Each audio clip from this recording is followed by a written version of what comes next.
Su sustancia está hecha de evocación, recuerdo, rememoración y de lo que toma del porvenir.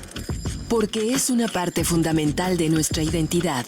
Somos nuestra memoria. El programa de Lina que nos lleva de viva voz con los especialistas. ¿Qué tal? Muy buenos días. Esto es Radio INA. La Secretaría de Cultura y el Instituto Nacional de Antropología e Historia les invitan a acompañarnos en la emisión de la serie Somos Nuestra Memoria. Yo soy Rita Abreu. En nombre de todo el equipo les invito a continuar con nosotros porque hoy tenemos la presencia de la maestra Norma Silva con el tema Narrativas espaciales desde la ternura, territorio y los sentipensares. Pues le damos la más cordial bienvenida a la maestra Norma. ¿Cómo estás, Norma? Un gusto tenerte aquí en esta cabina de Radio INA. Muchas gracias, Rita. No, pues yo, pero emocionada, lo dije fuera de aire, pero ahora le digo aquí. Pues la verdad es que soy una gran seguidora de tu trayectoria, de tu trabajo, entonces estoy más que emocionada de poder tener este encuentro y de que los caminos nos hayan llevado a este primer diálogo. También agradecida con Rubén y con todos quienes también aquí están en cabina y que pues hacen posible que esta voz llegue a ustedes. Muchísimas gracias. Pues mira, hay muchísimo que hablar contigo. A mí me encanta, como tú dices, la vida nos puso en este punto. Y creo que toda una generación está preguntándose muchas cosas sobre los nuevos discursos de las feministas, de todo lo que implica el cambio de mentalidad, de verdad, para vivir las cosas de diferente manera. Así que, Norma, es para nosotros el gusto de tenerte aquí, sabiendo tu inquietud y todo el trabajo que realizas con el asunto de las pedagogías, del cariño y mucho más que eso. Rápidamente voy a contarle al auditorio que eres egresada de la Universidad Iberoamericana con la licenciatura en Historia del Arte. También eres arqueóloga por parte de la Escuela Nacional de Antropología e Historia de el INA, candidata a doctora en Saberes sobre Subjetividad y Violencia por el Colegio de Saberes. Proyectos de investigación, bueno, realizas muchísimas cosas. Yo me quedé impresionada de todo lo que haces, francamente, y lo digo de verdad. Pero bueno, tus temáticas son asuntos comunitarios, arte, asuntos también de pedagogías, ya decíamos, de feminismos y de género, además de ser subdirectora técnica del Museo Nacional de las Culturas del Mundo, un museo bellísimo que está ahí en la calle de Moneda, en el centro histórico. Así que vemos que a ti sí te rinde el tiempo y la capacidad para entender el mundo de muchas maneras. De verdad, qué gusto platicar contigo. Pues mira, realmente esta es una primera aproximación, espero que haya de verdad muchas cosas, pero sí nos gustaría mucho saber cómo alguien que estudia historia del arte de pronto cae y además creas, ¿no? Creas cosas como el proyecto Urdimbres, como otros proyectos. Cuéntanos un poquito cómo vas mezclando el arte con los feminismos o con las pedagogías. Muchas gracias. Bueno, esto es muy, muy interesante y muchas gracias por la pregunta, porque yo creo que primero no se camina sola, ¿no? Se camina siempre acompañada y ninguna de las actividades que he hecho es porque yo las haya diseñado sola, generado sola, pensado sola y mucho menos realizado sola, ¿no? Siempre hubo muchas fuerzas, muchas voluntades y muchas personas acompañando.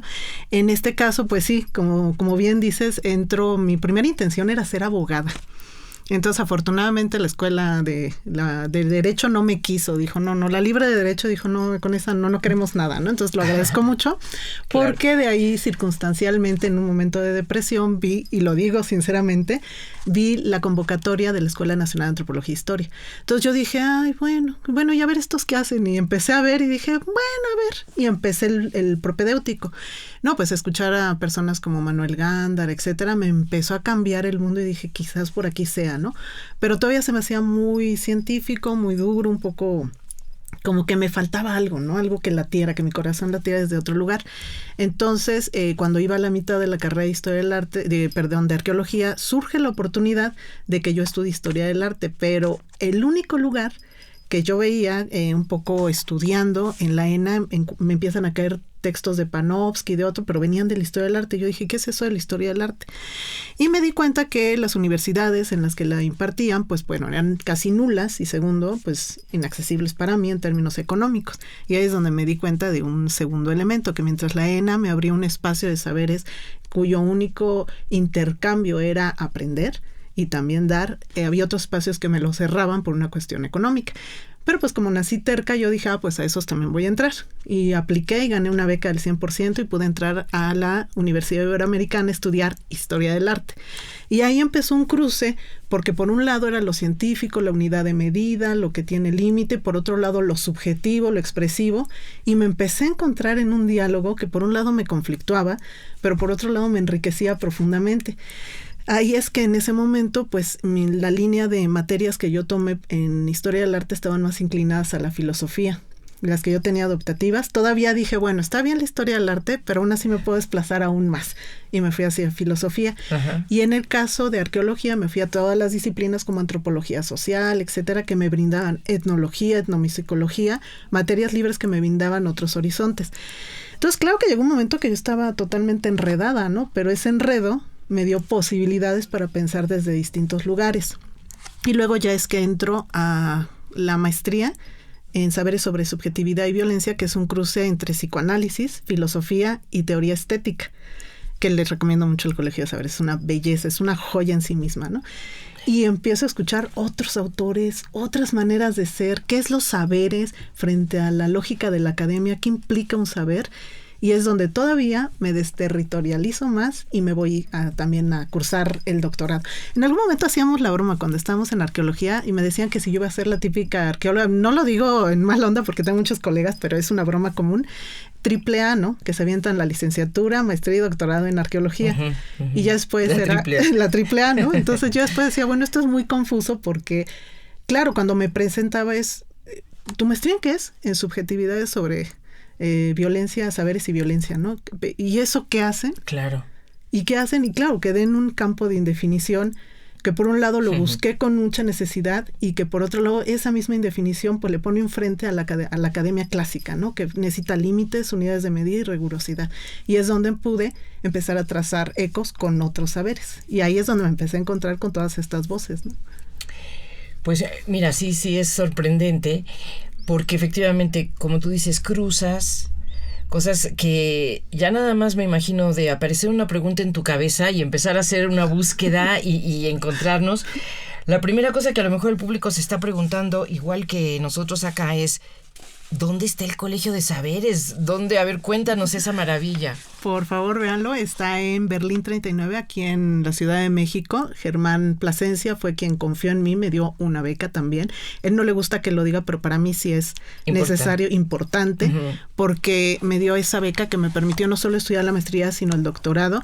Y tienen algo que se llama la Clínica Van Gogh, que es un espacio de una escucha más por la línea derridiana, que es una escucha, prestar el tímpano sin hacer del que habla ser huésped con el tímpano, pero sin hacer del que da su palabra un rehén de nuestra escucha. Entonces, en esa prestar el tímpano a que resuene y que resuene el cuerpo, hay una escucha que se lleva así por una línea freudiana, un poco lacaniana, pero sobre todo freudiana, y trabajan con grupos diversos, y esa Clínica Van Gogh pues realmente también atiende a grupos con vulnerabilidad económica, donde se redignifica no a la persona, porque la persona es digna en sí misma, sino la labor del psicoanálisis y la escucha a través de este intercambio de la palabra, ¿no? Que no queda cautiva, sino que de alguna manera se libera y libera al que habla. Entonces tiene un cruce muy, muy interesante y tiene ahí una línea. Pueden buscar sus redes, están en Facebook, en Instagram y todo, y el programa de trabajo es verdaderamente impresionante, ¿no? Ahí es donde, por ejemplo, personajes como Alfonso Mendiola, que tuvo mucho que ver conmigo y que también viene de la Universidad Iberoamericana, ahí me lo topé por primera vez y por acá, dan clases, Elisa Misraji, José Luis Barrios, o sea, sí hay un cruce, Jorge Torres Sáenz, María Elisa Lagunes, o sea, una serie de personas que vienen desde distintos campos dialogando, ¿no? Como en la filosofía, ahora que mencionabas como a la José filosofía, Luis. sí. Bueno, pues esa es nuestra invitada para que ustedes tengan esta claridad. Y ya decíamos, nuestro tema de hoy es narrativas espaciales desde la ternura, territorio y los sentipensares. Y precisamente por lo novedoso y por el cruce de tantos conceptos que estamos encontrando, hablar de violencia, pero también hablar de subjetividades, hablar de asuntos espaciales, pues tenemos que preguntarte necesariamente más o menos a qué nos referimos antes de empezar a hablar de tus proyectos. Cuéntanos, en todo este digamos, horizonte de temas, de cruces. ¿Tú qué entiendes por feminismo? Es parte de tus estudios, ¿no? Sí. Y cruza, me imagino, parte de lo que estás haciendo ahora. Sí, de hecho fue muy interesante porque estoy cercana a cumplir los 50 años, bueno, cercana ya a la vuelta, ¿no? Ya biológicamente lo estoy cumpliendo, Pues pero... felicidades. Sí, bien, la edad de oro. Bueno, la edad de oro son distintos momentos, pero bueno, digamos, estoy cercana a los 50 y es cercana a los 47 años que de repente dije, caray, igual y soy feminista. Porque claro, vengo de una generación también que no, esas palabras y esos términos, sororidad, feminismo, pues no es que estuvieran dando vueltas, sino que también hay que considerar que estas primeras luchas, porque me podrían decir que no soy más grande que Simone de Beauvoir, sí, no lo soy más grande, pero también cómo llegan estas teorías a Latinoamérica, cómo se nos permiten ser conocidos dentro de las academias, cómo nos llegan estas otras posibilidades de pensar el mundo, pues claro que sí están sesgadas y no llegan de la misma manera, ¿no? Entonces, encontré quizás un término que definía algo que muchas de las mujeres de mi familia, que muchas de mis amigas, que muchas de las maestras, de las personas que yo admiro, hacían, y lo digo muy respetuosamente, pero sin necesidad de tener el concepto del feminismo, ¿no? Que lo hacían porque identificaban la desigualdad, porque identificaban la violencia, porque identificaban que no era correcto lo que se estaba haciendo, porque identificaban su fuerza, por una serie de cosas, es que ahí podemos entonces hablar de estos que yo después conozco como feminismo. Entonces, de primer momento, pues sí podría decir que el feminismo para mí siempre ha sido este andar nomádico, ¿no? Algo que se mueve, que se desplaza, que me conflictúa, que no me deja tranquila, que a la fecha no sé si definirme como los feminismos, porque conforme voy conociendo ya no es feminismo, sino feminismos, y aún así dentro del cual me coloco y tengo que colocarme siquiera en uno. Entonces, claro que hay una serie de otros feminismos, por ejemplo, que me llegan los feminismos cimarrones, los feminismos islámicos, negros, etcétera, que me empiezan a cambiar las distintas miradas del mundo, y creo que una de las fuerzas más importantes que detecté en eso que se llama feminismo es su capacidad, sí, de cambio, que puede ser peligroso porque también eso hace que se extractivice, se mercantilice, se pierdan algunas cosas, pero también creo que reta mucho nuevamente a la noción de la academia como unidad única de pensamiento, ¿no? Entonces, desde donde yo miro el feminismo, lo miro como una herencia también de mis genealogías, de mi madre, de mi hermana, de mis abuelas, de mis amigas, de todo esto, que sin sabernos y sin nombrarnos en ese momento feministas, pues hacíamos actos que hoy se leen como feminismos, ¿no? Uh-huh. Entonces, claro que cuando veo a las chicas con esa fuerza, con eso, pues no me queda más que estar como, pues por un lado fascinada que tengan un vocabulario donde expresen el dolor, la herida, donde se manifiesten, donde muchas de las cosas que se lograron en el 2020 y de reconocimientos, por ejemplo, se han dado porque es la lucha de muchas que vienen desde atrás, ¿no? Son las heridas de muchas y son la posibilidad de muchas mujeres también que estuvieron colocando esos temas, ¿no? En el centro. Entre esos, pues ya hablar un poquito más adelante de Gloria Anzaldúa, Bell Hooks y otras que hablaban de dónde vienen estos feminismos que vienen también de la rabia. Bell Hooks decía, ¿no? En el feminismo es para todo el mundo. Decía algo así como, pues, ¿cómo creen que el feminismo nace del enojo y de la rabia de las mujeres que están ahí oprimidas, ¿no? De estas mujeres negras que aparte por su condición de negritud no tiene palabra frente a esos feminismos blancos, ¿no? Que la cuestión de raza la estaban dejando por fuera y decían, bueno, pues acaso no, mi condición de raza no está ahí colocada, y empiezan a hacer una teoría que yo creo que hace lo que tiene que hacer, no dejar cómodo a ninguna teoría, ¿no? Entonces también para mí el feminismo debe ser un lugar de permanente incomodidad, pero también de permanente sanación, ¿no? Está una negociación permanente. Entonces Bell Hooks decía, pues sí, nacen de las cocinas, nacen de las mujeres esperando el camión, nacen de las que tienen que criar colectivamente, nace del enojo, nace de la ira. La ira es una fuerza y es una potencia, pero luego entonces, ¿qué se hace después con la ira, no? ¿Cómo se camina desde esa ira? Uh-huh. Y la ira también es un eros, y ese eros también nos permite crear, ¿no? Entonces yo creo que fue una enseñanza que quizás otros grupos viviendo sus circunstancias particulares no estaban viendo porque lo vivían ellas en sus cuerpos como mujeres negras, ¿no? Entonces yo creo que eso hace que de repente uno voltee y diga, pues no hay una teoría única, ¿no? Sino hacia dónde vamos caminando. Entonces eso sería, para mí el feminismo es un momento de constante transformación y cambio, ¿no? Bueno, pues sí, dicho así, bueno, se entiende, se comprende, y ahora incluso se ve, como tú dices, con una fuerza a veces como amenazante, ¿no? Sí. Porque todo el tiempo está zarandeando, ¿no? Sí. todo el tiempo pone en la mesa las llagas que en otro momento se ocultaban, se silenciaban. Claro. ¿no? Y de ahí la fuerza, ¿no? Sí, pienso que ahorita hay un texto que está circulando mucho entre las jóvenes y que a mí me hizo mucho eco, que se llama Fruto, de Daniela Larrea, que es muy bonito porque ella desde su experiencia como periodista, pues también narra su maternidad, la maternidad de su madre. Dice, ¿en qué momento yo dejé de hablar de mi madre como madre y empecé a pensarla como mujer, ¿no? Y de las otras maternidades, incluso de quienes decidimos no ser madres, ¿no? Y desde ese lugar yo dije, bueno, claro, si mi mamá no hubiera decidido ser madre, pues no estaría yo aquí. Claro. Y mi decisión de no ser madre no quiere decir que no haya ternura para otras que deciden serlo, ¿no? Pero también habla del fastidio, del hartazgo, de la erosión, y es desde esos lugares, por ejemplo, de desamparo, desde esos lugares de que también radica la ternura y que también radica otras emociones que están ahí. Y la fuerza misma con la que se inscribe, de repente puedes ver estas chicas que son practicantes, algunas, o su primer lugar quizás para sacar esa rabia es prácticas radicales, ¿no? De toma, de romper, iconoclasistas, etcétera, y que de repente pues están leyendo Fruto de Daniela Larrea totalmente conmovidas. Entonces hay que también pensar cómo es que detona la rabia, y de repente en la rabia también hay esos rasgos de ternura, ¿no? Entonces estos textos que se están tejiendo tienen que ver con también estas experiencias de la palabra propia, ¿no? Que no siempre tenga una otra que venir a palabrarlo. Y cuando estaba en una club de lectura, la mayoría eran súper jovencitas. Entonces, claro, yo escuchaba, y desde mi lugar, como cuando leyeron La mujer rota, pues claro, estaban hablando de un futuro y decían, ahí está mi mamá, ahí está mi hermana, ahí está alguien, claro. ¿no? Uh-huh. Y les hacía un sentido impresionante. Y yo no quiero ser esa, pero inevitablemente a mi edad ya algo de mí lo es. Y desde este lugar, cuando yo leí Fruto, también era la pregunta constante por decir, bueno, sí, yo tampoco había pensado a mi mamá como ese lugar de la persona, ¿no? Sino como de la creadora. De la función. Y surge también solamente en el rol. Una pregunta que se hace dentro de los feminismos y que creo que ahí también se teje en medio de todo en lo de Daniela Larrea, que es ¿quién cuida al cuidador?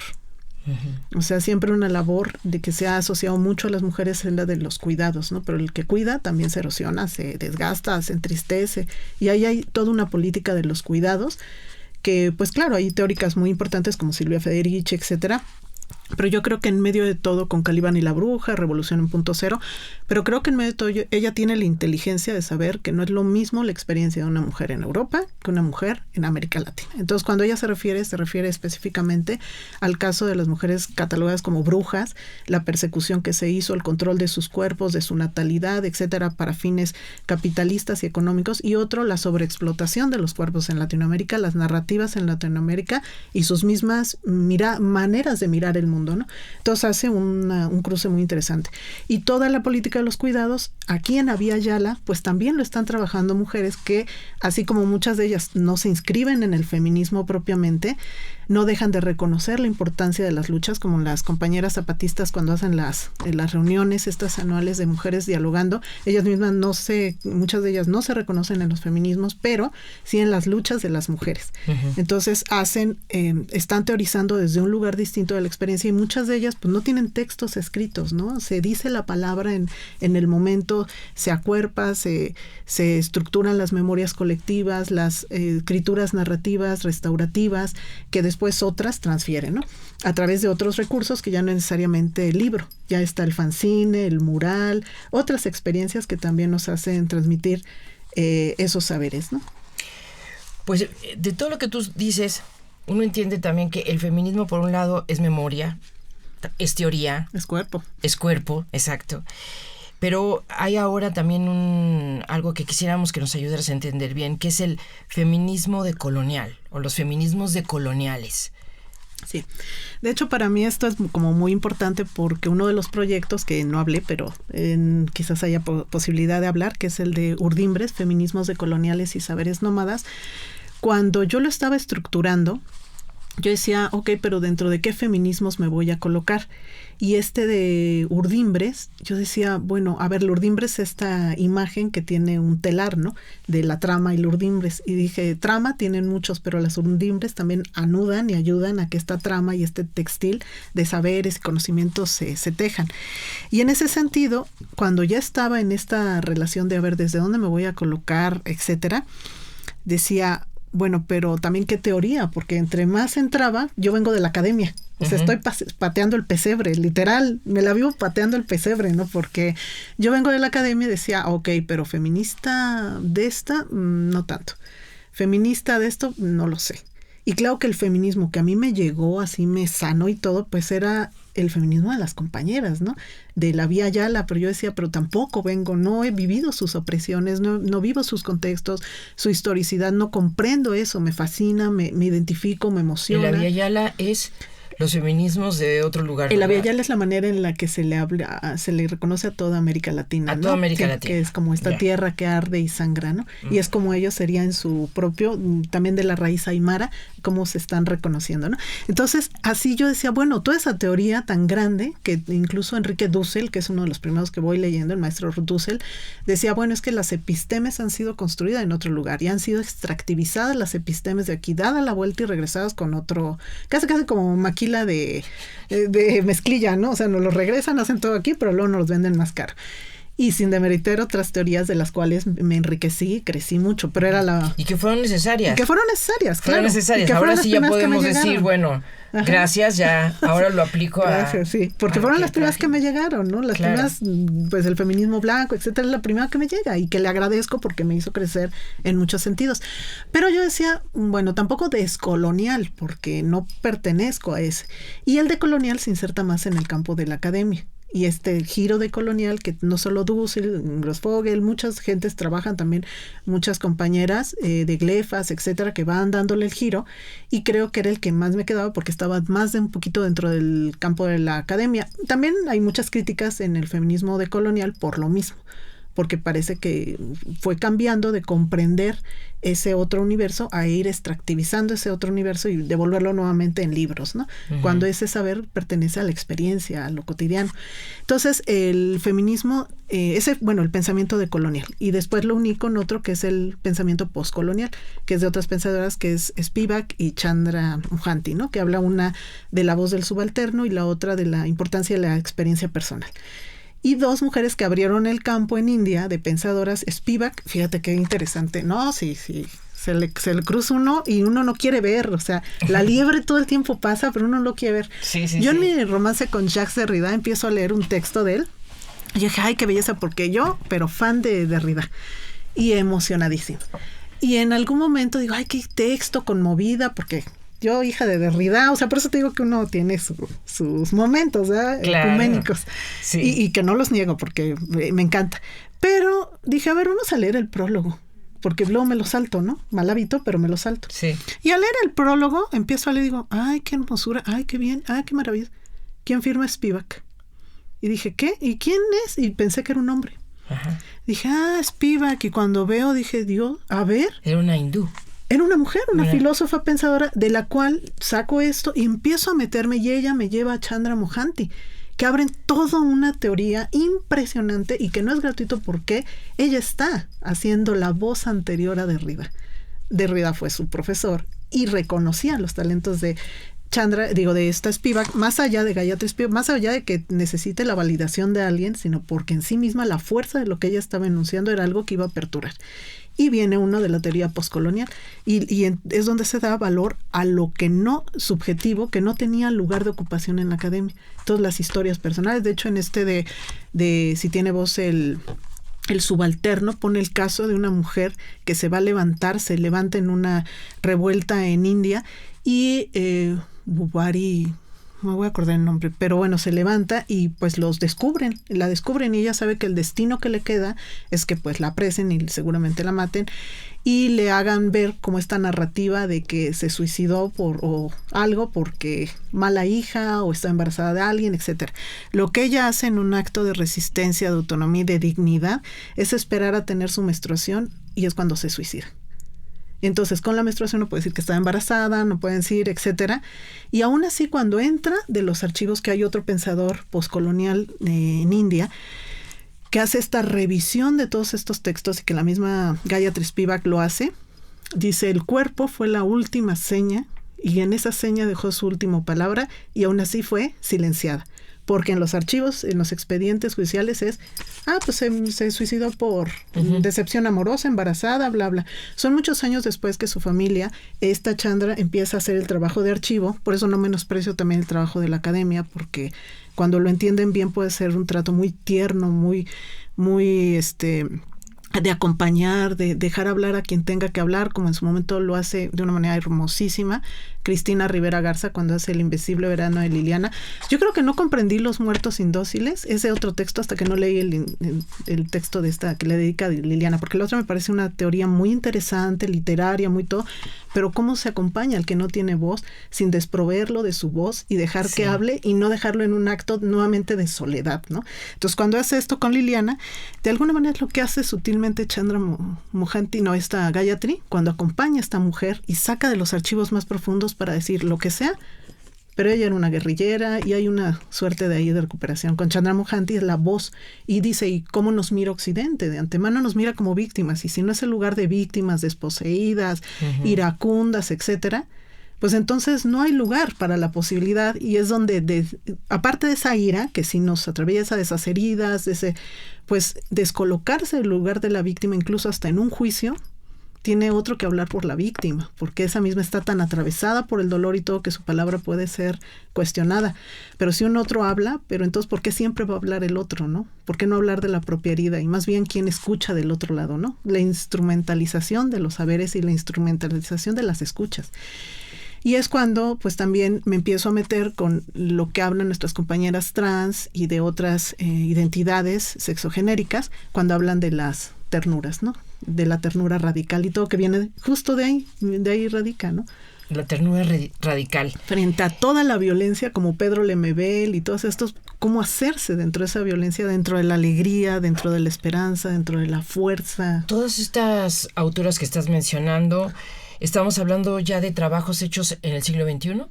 Algunas sí, la mayoría de los que llevo ahorita sí. Digamos que no sé si de llamarle reverso, pero al contrario se ve como una amplitud, ¿no? Como si todo esto se extendiera de manera impresionante. Algo que siempre estuvo. Sí, digamos que sí, ya es la mirada, ya es el sentir del siglo XXI. Pues ojalá que sea. O sea, bueno, viene como tú dices, viene porque hay mucho trabajo atrás, hay mucho pensamiento atrás. Claro. Llegaron estas autoras y obviamente en esas distintas olas hicieron su aporte, ¿no? Pero ahora hay una apropiación, ahora hay una, como tú dices, una vocación de escucha. Sí, y de habla. Y de habla que antes no se tenía, ¿no? Y entonces eso es el cambio tremendo. También es un cambio radical, igual que la ternura radical. Vamos a ir a ese punto, pero quiero recordar a la audiencia que estamos aquí en Radio INA, que estamos con una visitante especial, de verdad, por todos estos conocimientos, por toda esta experiencia dentro también de las áreas que tienen que ver con cultura, como ser subdirectora técnica del Museo Nacional de las Culturas del Mundo. Así que creo que hay mucho que hablar de todo esto. Quédense aquí, estamos a la mitad del programa. Nos da muchísimo gusto contar con la maestra Norma Silva y conocer todos estos urdimbres de los que nos está hablando. Ternura radical, volvamos a ese punto para... Bueno, tú lo ubicas como algo que dentro de la ira hay ternura y no pareciera de pronto, ¿verdad? Y no pareciera, ¿no? Pero fíjate que cuando primero pues la teoría como tal de la ternura radical se corporiza, por decirlo de alguna manera, dentro de los quienes menos han podido hablar, ¿no? O de quienes han sido interpretados por otras voces, o quienes han sido juzgados por el tránsito de sus apariencias, es justo una teoría que surge de ahí, del descolocarse, y que sobre todo desde donde a mí me llega es de las compañeras trans, ¿no?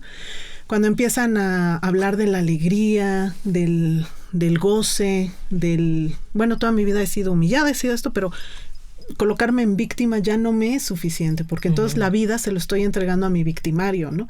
Y no es porque el otro no sea un perpetrador y no sea responsable o corresponsable de este dolor y de esta herida, sino porque me hago responsable de lo que queda de mi vida o lo que es mi vida y para irla caminando. Entonces un gran aprendizaje que empecé a escucharlas desde sus dolores, desde todo, y decían que a mí el feminismo no me representa porque habla de experiencias, corporeidades, que no son las mías y que qué bueno, y muchas de ellas, de estas compañeras, pues encuentran en el feminismo el primer lugar que al menos no las coloca dentro de ese otro lugar de violencia, ¿no? Las extrae un poco, pero después quedan insuficientes, ¿no? Quedan ahí. De hecho, hay un texto muy bueno de Mica, hay varios, ¿no? Que dicen, no, ya no fue suficiente para nosotros el feminismo, ¿no? Para quien lo fue y sea un lugar de posibilidad, que lo siga siendo, pero para nosotros ya no lo fue. Y crean esta noción de la ternura radical que empieza a acuerparse con otras disidencias. Y dentro de esas disidencias también es cómo pensarnos dentro de un lugar distinto de representación. Viene un momento donde, por ejemplo, todos los agravios, ¿puedo decir una palabra? Sí. Sí, todos los agravios, como por ejemplo puta, entonces dice jineteras, putas, maricas, etcétera, se vuelven, por ejemplo, espacios radiales en Bolivia. Hay un espacio radial que la palabra que implica es que ser marica, un marica boliviano, indígena, bla, bla, que implica ser un marica dentro de esa comunidad. El mismo Lemebel, ¿no? A ver, yo tampoco quiero definirme en ningún lugar y estar en todos, ¿no? Y esta revolución, esta revuelta, si no incluye a los maricas, entonces no es la mía, ¿no? Y empiezan todas estas otras voces a salir y encuentran que en medio de todo ese dolor no se puede vivir en permanente lucha. O sea, no se puede vivir permanentemente enojado, no se puede estar, y es donde surge la necesidad de la ternura. Y muchas de esas personas que parecen más radicales, más todo, pues son producto de una herida muy grande que cuando se les abraza, pues también encuentran un lugar de apaciguamiento, ¿no? De confort, de todo lo que han estado buscando. Entonces, la ternura es un lugar que anida, es un lugar que anuda, pero no para apresar a alguien, sino anuda para vincular, que da espacio de encuentro, que también obedece un poco, creo que a la lógica de la hospitalidad, cuando Derrida hablaba del desierto, ¿no? De que una de las reglas de las leyes del desierto es dar de comer al sediento, al que está perdido, darle techo, o sea que lo que se preserve al último es la vida, incluso a riesgo de que el que llega como huésped, hostis, aquel que llega como un otro que cuestiona, se vuelva tu verdugo, ¿no? O el que te secuestre. Pero aún así lo que se preserva es la vida en el medio y el otro como un enigma. Incluso el otro, si no quiere decir de si hay que preservar, ese también es el orden de la hospitalidad. Y también Derrida decía que la hospitalidad es un acto casi que poético, ¿no? Porque es muy difícil abrirse tanto al otro y a la vez, pues no temer por la propia vida, ¿no? Entonces los actos de ternura son actos de apertura. Estaba pensando mucho también en un texto muy bonito de Jean-Luc Nancy, que se llama El intruso. Que aparte, bueno, a mí Nancy me encanta, recientemente fallecido, pero bueno, maestrazo. Y dice dos cosas, ¿no? Que siempre el encuentro con el otro es un riesgo. Es lo que te iba a decir, yo creo que sí. Y la entrega puede ser incluso, como tú señalas por todo lo que estás diciendo, como un acto de rebeldía. Claro. Pues entregarte a alguien al final... Estás como, exactamente, estás como entregándote a ver y ¿cómo te diré? Porque hay más obstáculos, pues. Claro. Para que te entregues, ¿no? Claro. Y es casi, hay una escritora psicoanalista, voy a decir quizás mal el nombre, pero aún así me voy a atrever a decirlo, a riesgo de no decirlo bien, porque ella tiene un texto maravilloso que se llama Elogio del riesgo, Anne Dufour-Matel, creo que se llama. Es una belleza.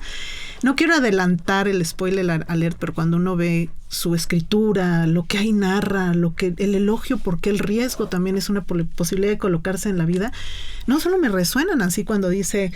es que si no me arriesgo al otro, no me arriesgo a vivir. Incluso dentro de las teorías más duras, como es la teoría King Kong, que es un texto ahí fuerte también de las compañeras de feminismos radicales, cuando dice, a mí me violaron, ¿no? Y decidí encerrarme.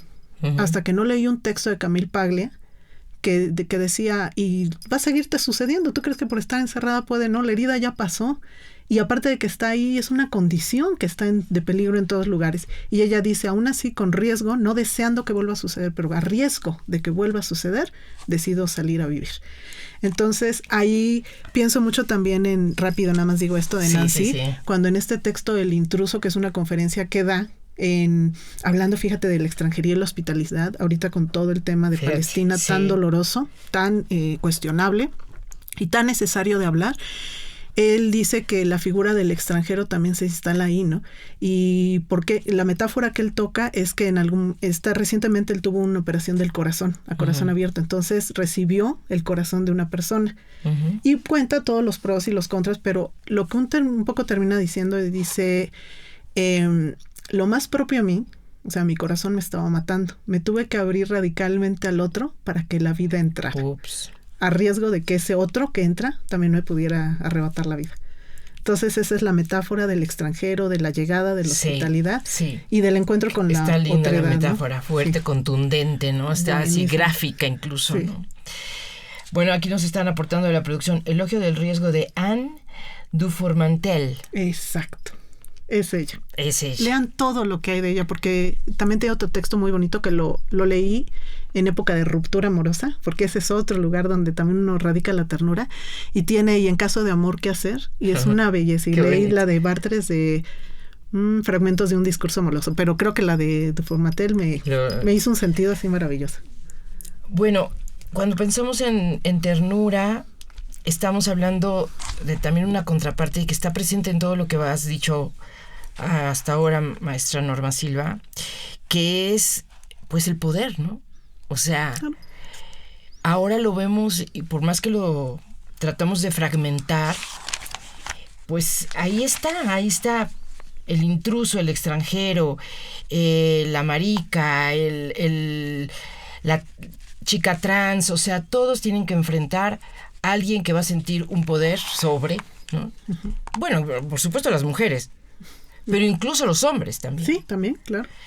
Y entonces ahí es donde dices, ¿cómo caminar hacia que importe más el otro, la otra, el otro, sin que haya poder que medie, ¿no? Sí. Ustedes como que van caminando ahí. Cuando yo veo sus trabajos sobre las pedagogías del cariño, veo que lo que proponen es prácticamente quitarnos una parte de lo ya conocido y reconocido, los saberes, y instalar nuevos, ¿no? Exacto. Fíjate que es muy bonito lo que acabas de decir, porque he escuchado a muchos compañeros, amigos, que de repente hablan desde un lugar de mucha desolación. Dices que ya no hay quien nos escuche. O sea, no tenemos quien nos escuche, es que con quién hablamos de esto, o sea, quién nos toma en serio, etcétera. Y las mujeres, quizás por la falta de escucha pública, hemos generado muchos lugares de escucha entre nosotras. Yo creo que a eso nos hemos dedicado. A eso nos hemos dedicado. Somos expertas en la escucha y expertas en la palabra. O sea, lo hemos tenido, aunque no hemos sido escuchadas, y ya claro que ahorita ya se han creado muchos canales, ¿no?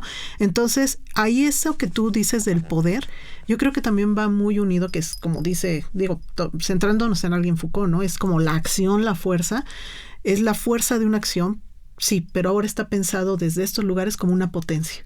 O sea, ¿hacia dónde va? Uh-huh. Y pienso mucho en Spinoza, otros que dicen, nadie sabe aún lo que puede un cuerpo, ¿no? Cuando le preguntan a Judith Butler en uno de los textos, que habla del miedo, ¿no? En plena pandemia, cómo me encantó que ella sale, creo que en una fue de las cátedras de la UNAM, pero bueno, y sale y dice, bueno, yo debo reconocer algo, la pandemia lo que hizo fue serenar la manera en la que yo estaba leyendo, y pude leer muchas teóricas, escuchar a muchas mujeres de América Latina y todo, y eso hizo que a mí me girara algo, y le dio reconocimiento, ¿no? Y una de las cosas que ella menciona, no solo estos saberes que vienen desde acá, sino reconoce la fuerza del cuerpo instalado en el espacio público, ¿no? O sea, un cuerpo que se enuncia en el espacio público, pienso en lo que se hizo en el Siluetazo, o sea, era una lista de tantos de los asesinados y ejecutados en Argentina, en Chile y en otros lugares, y cómo es una simple acción muy fuerte, el simple caminar de las madres de la Plaza de Mayo en instalar una repetición de la violencia, y luego no solo su caminar, sino luego portar la foto de su hijo, era darle una presencia y un orden de representación, y luego de portar ese rostro, que llegan unos artistas y dicen, bueno, porque esa es otra cuestión muy, muy cuestionada, ¿no? Cómo son los activismos artísticos, ¿no? Que de repente no se trata de expropiar el dolor del otro y mercantilizarlo, sino acompañar y poner las herramientas y dar un paso atrás y siempre estar acompañando, ¿no?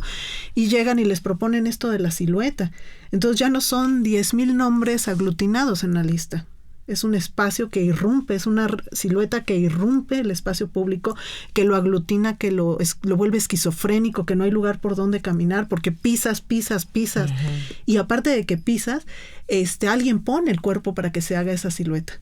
Entonces ahí hay un orden de comunidad que se instala, ¿no?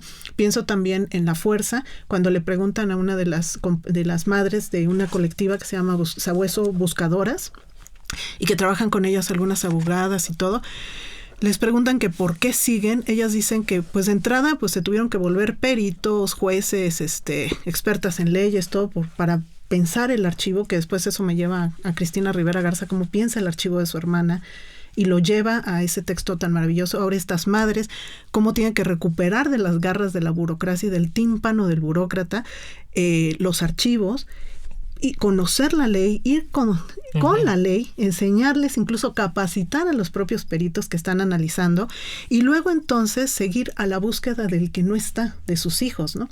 Entonces ellas lo que dicen que, pues claro, viven mucha violencia y todo, y lo que les hace seguir ahí es, y sin cursilería lo dicen, el amor. O sea, que ellas... Como tú dices, ahí está el poder, no hemos usado de otra manera, exacto, ¿no? Como ahí una está fuerza la potencia, creadora. y el amor es la potencia.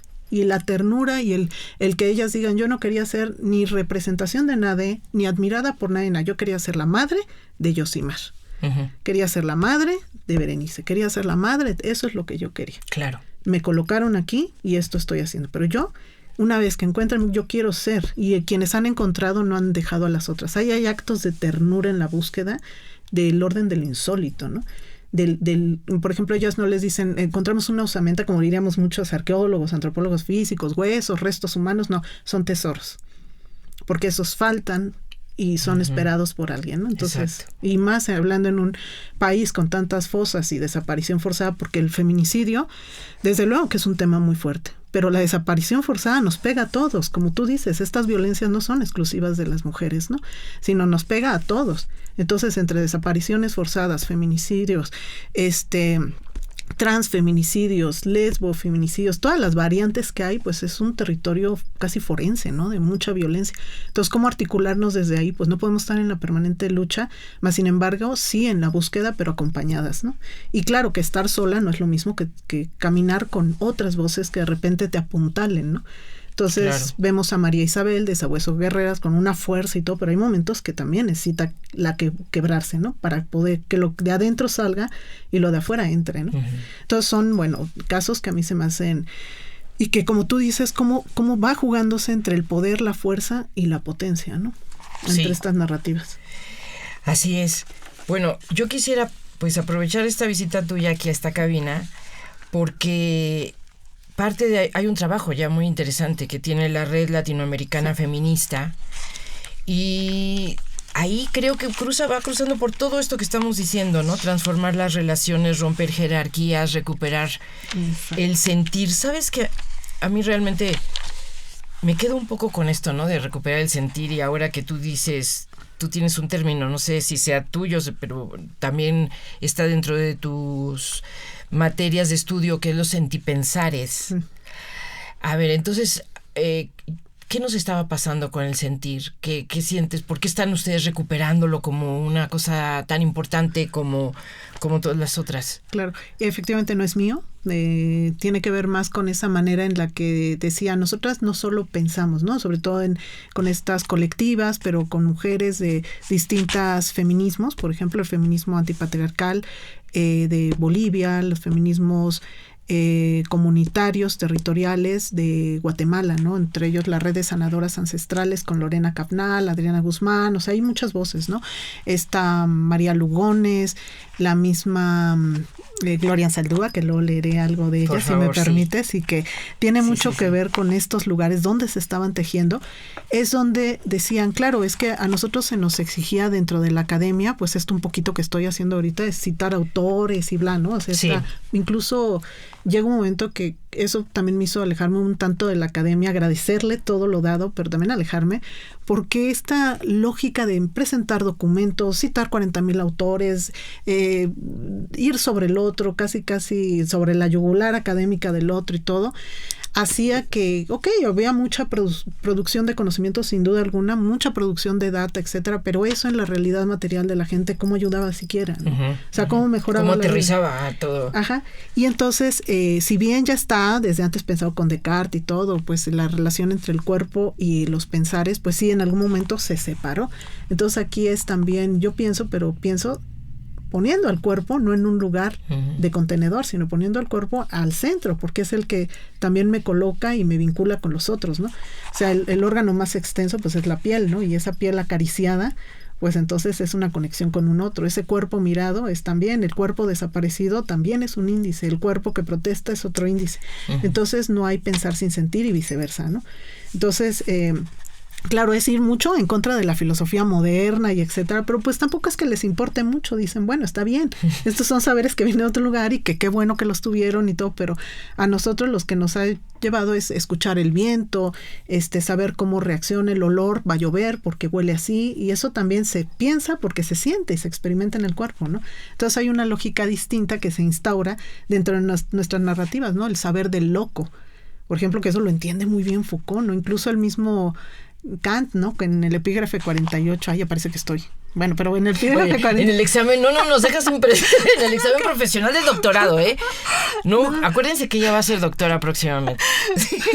No, lo estamos disfrutando, ¿eh? No lo digo para nada. Pensé, en este epígrafe 48 me acuerdo que dice, y eso me lo sé porque lo busqué mucho, me costó mucho llegar a él, que el arte representa muchas cosas, ¿no? El arte, la guerra, los saberes, los dolores, bueno, etcétera, ¿no? Bueno, los dolores no dice, la guerra, etcétera. Solo hay una sensación que se vuelve del orden casi de lo irrepresentable por el arte. Y es la sensación que nos genera el asco. Entonces a mí me encanta Kant porque en medio de todo mete fisuras en su teoría, tiene un texto que habla acerca de la locura, pero el asco, porque el asco lo puede representar algo asqueroso, pero el asco es en el cuerpo. Uh-huh. Cómo te desarticula el estómago, te quita la dignidad, no quiero vomitar, o sea, todo eso... donde en este momento voy a proceder a que mi estómago, no estás, eres todo vuelto cuerpo luchando contigo mismo, es esa sensación, o sea, lo que nos retrae a lo más íntimo, a esto que también los pintores cuando ponían estos hombres perfectamente trajeados, ¿no? Frente a la mar, ¿no? Inconmensurable, pero era solo eso, la inmensidad de la naturaleza, uno es un guiño, o lo que decía Nietzsche, ¿no? Uno es un tropiezo, un chasquido en la inmensidad del universo, ¿no? Una estrella que se apaga todo el tiempo, ¿no? Claro. Entonces, frente a esto, ¿qué hace uno? Pues reconocer ese valor del cuerpo, de las sensaciones, de las emociones, y no temerles, ¿no? Sí. Más lejano que ponerles límites es dejar que desborden. Y perdón, nada más. Hay una, de hecho me lo tatué. Es parte de aquí de una frase de una pensadora que me encanta. Bueno, y la debes de conocer muy bien. Se llama Clarice Lispector. Y cuando vi que escribe algo, escribe un montón de cosas bellísimas. Y me da mucho gusto que ahora las jóvenes estén recuperando tanto la literatura de Clarice Lispector, porque a mí cuando me llegó me transformó. Y esta frase a mí, con que dije, perfecto, perderse también es camino. O sea, el fracaso, la pérdida, el desposeimiento también es un lugar y es una posibilidad, ¿no?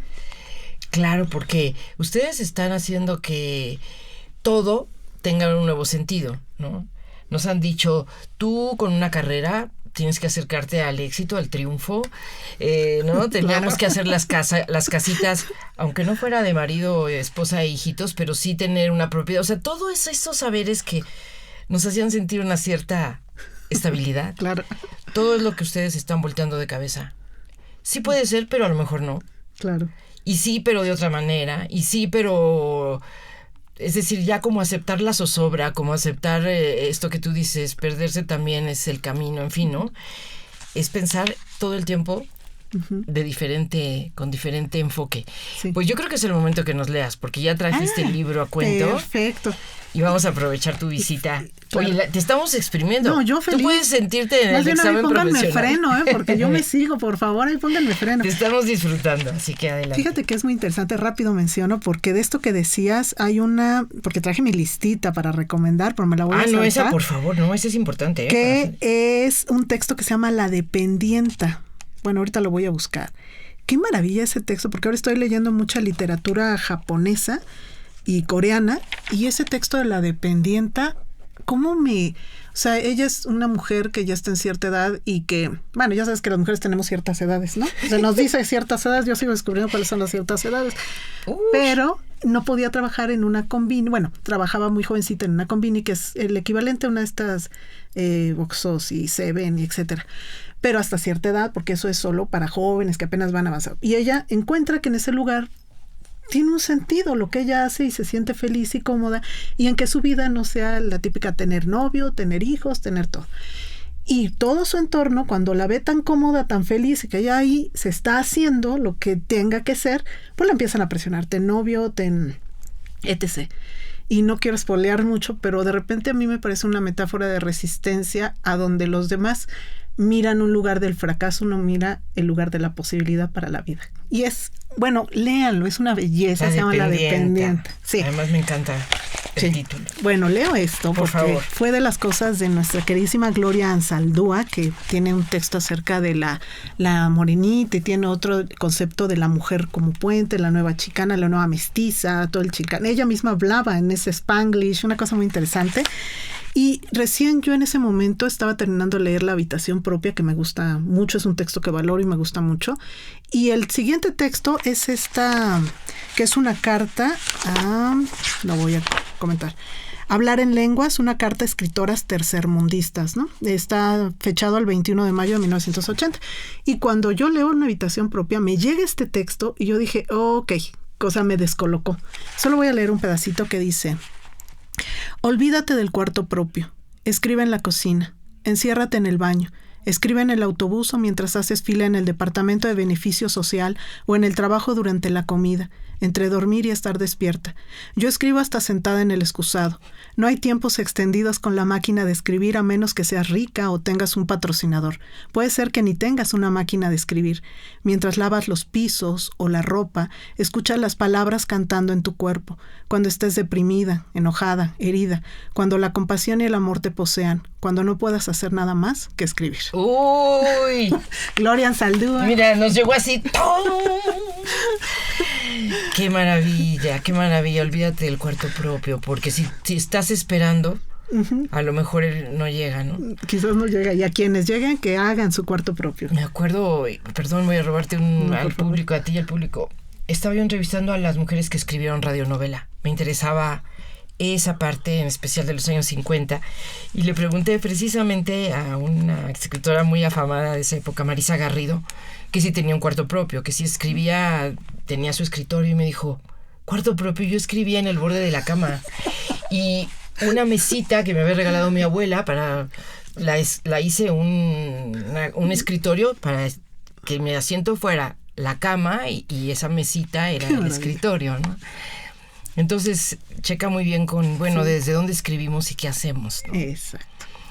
Oye, tendríamos muchísimas ganas de que de todo lo que tú mencionaste en cuanto a autores, autoras, por ahí también Rivera Garza, que la producción quisiera que también explicaras por qué ella en una parte es importante de todo este recorrido, nos hicieras una recomendación pensando que hubiera radioescuchas que digan, bueno, ¿por dónde empiezo? Claro. En este universo, ¿por dónde empiezo? Entonces, algo como, ahora sí que muy básico, llamémosle, ¿no? Claro. O para empezar. Pues sí, la verdad es que sí traje tu listita. Sí, sí traje, ¿verdad? Mi acordeón. Entonces, tomen nota aquí. No crean que tengo tan buena memoria, ¿no? Me hicieron el favor de avisarme que esto podía suceder. Bueno, una de esas es que agradezcan la fortuna del accidente. Que si algo les llega en su mano, tómenlo, léanlo, y si en ese momento no casa con ustedes, como dijo el buen maestro Borges, suéltenlo, déjenlo ir porque no era el momento, ¿no? Entonces las recomendaciones que voy a dar ahorita son las que me hacen sentido ahorita, en este momento, en donde estoy. Perfecto. Uno de ellos, pues, Clarice Lispector, ¿no? Ya lo dije, todo lo que encuentren de Clarice Lispector. Hay un momento de escritura que él hace, que ella hace, que es cuando está en el Diario de Brasil, que casi se ve obligada a escribir porque no quería, pero tiene un accidente donde se quema la mano, y necesita también dinero para su recuperación, pero esas publicaciones que hacía cada semana es como un juego eterno entre abrir su universo interno y no dejarnos entrar y sí permitirnos, y es una belleza. Entonces busquen todo lo que encuentren de Clarice Lispector, La pasión según G. Hay un montón de textos, pero estos que son dos, lo sacaron en 2 tomos cuando yo lo vi, que son todos los días lo que publicaba en el Diario de Brasil. Su columna periodística. Increíble, ¿no? Porque uno va viendo sus cambios, cómo escribe, cómo se retrae, de repente se abre, y han salido cuentos maravillosos, porque también Clarice Lispector escribía para niños, ¿no? Entonces esto es maravilloso, tiene una escritura, una pluma bellísima, ¿no? Y bellísima, me quedo corta. La otra es María Lugones, sin duda alguna, ¿no? Que hace todo un recorrido ahí también, pensando no solo en Latinoamérica, pensando desde la teoría de donde ella está colocada. Entonces María Lugones también la recomiendo mucho. Pues acabamos de escuchar a Gloria Anzaldúa, yo creo que con eso ya muchas La nueva mestiza, la teoría del puente, o sea, tiene un montón, ¿no? Tiene uno que dice, entonces fui hocicona, me eché para atrás y respondí, ¿no? Entonces siempre está jugando. María Lugones, Gloria Anzaldúa también me parece extraordinaria. Tiene un audio que luego lo puedo facilitar por si quieren ponerlo en algún momento, que es La Mujer Cactus, y empieza a hablar de esa mujer del desierto, que es la mujer de cómo se va protegiendo, cómo va creciendo en medio de la erosión del desierto, pero le utiliza la figura del cactus y es bellísima, ¿no? Y aparte es con su voz, que es todavía mucho mejor. Bell Hooks, recientemente también fallecida, yo creo que hay que leerla. Bell Hooks, todas con minúsculas, porque también era una forma de ella quitar el nombre del esclavista, ¿no? Entonces Bell Hooks hace un honor a sus antepasados y por eso todas van en bajas, ¿no? Okay. Y que tiene textos que han circulado mucho, como El feminismo es para todo el mundo, pero tiene mucha teoría, ¿no? Pues sin duda alguna Cristina Rivera Garza. A mí ese texto creo que a mí me conmovió, me llega en la pandemia y es cuando yo... ¿Cuál de ellos? Primero que dijiste, primero habría Los que muertos indóciles. Yo cuando... No es que lo tengan que leer en ese orden porque cualquiera... Aquí, exacto, sí, pero yo estaba terminando de leer Los muertos indóciles y pensé en la noción del archivo, la recuperación de la voz, la dignidad de la escritura, donde lo literario debe de cuidar, no caer en lo ficcional para darle lugar al otro, a la voz del otro, etcétera, y donde sí puede darse una cierta libertad. Me encantó, así cuando lo leí.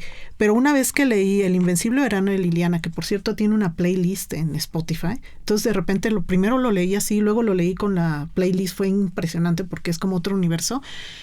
Me llevó a releer Los muertos indóciles y claro, son aquellos que dan la fuerza para hablar. Incluso dentro de las presentaciones que hace Cristina Rivera Garza, que les recomiendo escuchar, hay una que a mí me conmovió profundamente, como siempre lo hace su escritura, porque ella dice, y perdí el miedo y la vergüenza a hablar del feminicidio de mi hermana, ¿no?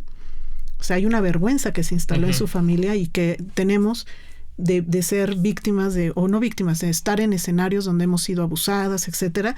De repente hay una vergüenza, ¿no? Que se instala en nosotras de pues, si yo tengo estudios, si yo o no los tengo, o si yo esto, ¿cómo voy a hablar de esto?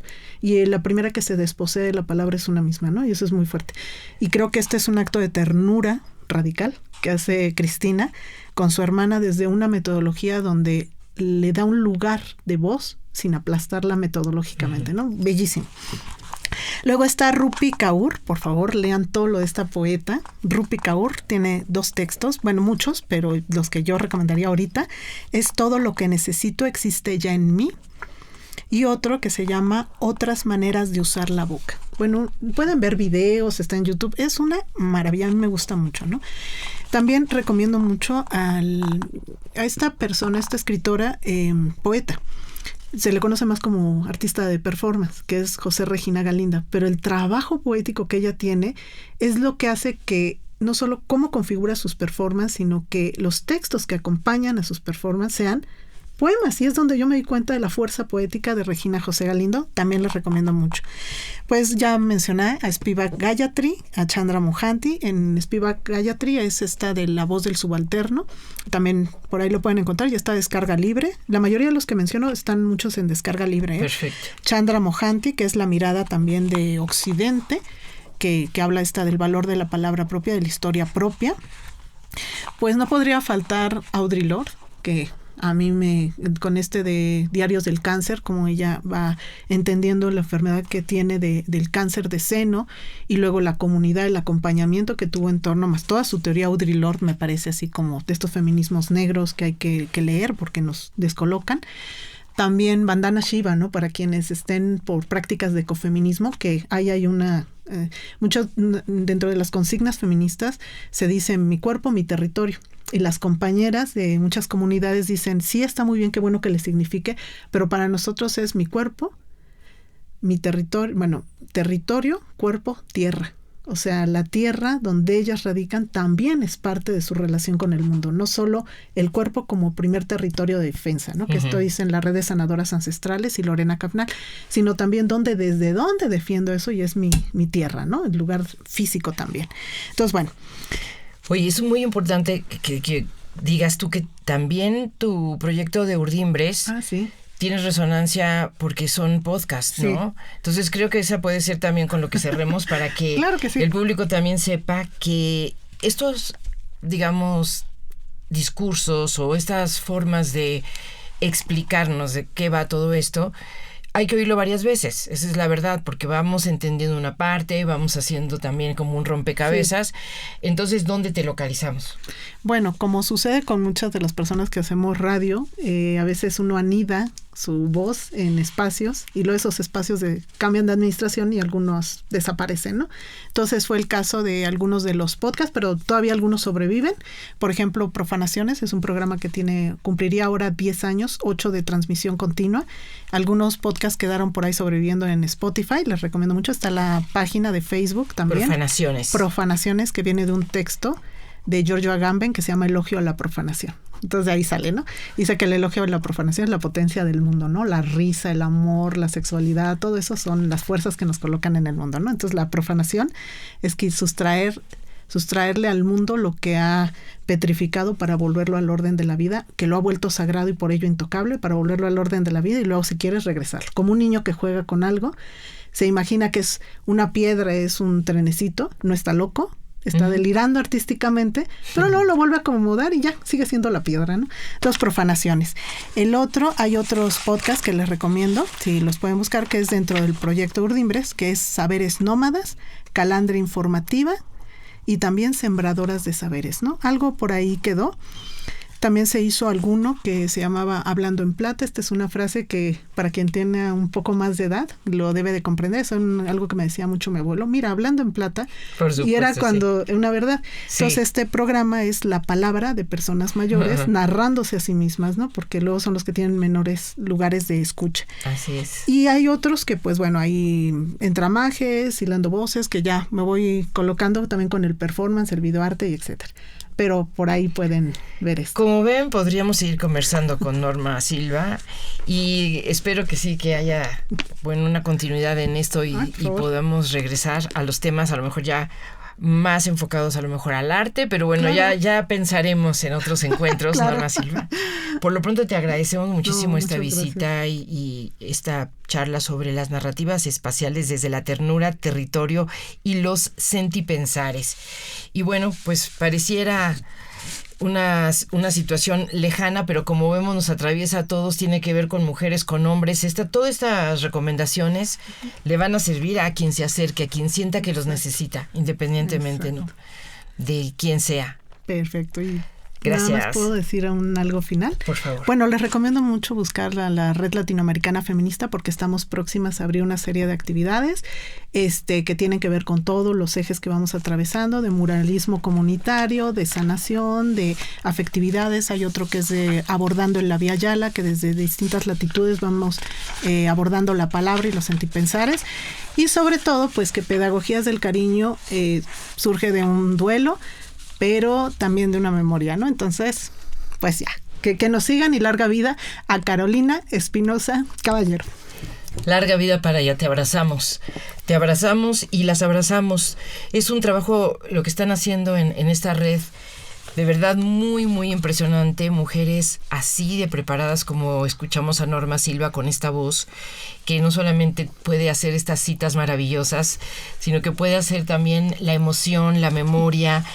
Y se queda con nosotros esta sensación de esta ternura radical también tan necesaria en la vida. Gracias por tu visita. No, pues gracias. Muchas gracias, qué honor y pues bueno. Seguiremos caminando. Pues a nombre de Radio INA, muchísimas gracias. Damos por terminada esta charla con la maestra Norma Silva. Soy Rita Abreu, pero sobre todo en nombre de todo el equipo de Radio INA les agradezco muchísimo su atención y les sugerimos consultar más de nuestra producción a través de nuestras distintas plataformas digitales en YouTube y en Spotify. En la producción, la Coordinación Nacional de Difusión a través de la Dirección de Producción Audiovisual con Ana Galicia y la subdirección de Radio INA con Gabriela Marentes. En la realización, Eva Aníbaldo Morales. En la edición y grabación, gracias a los compañeros ingenieros Rubén Martínez, con el apoyo de Paula Abedoy, Marta Hernández, Jerónimo Cuevas. Y hasta la próxima.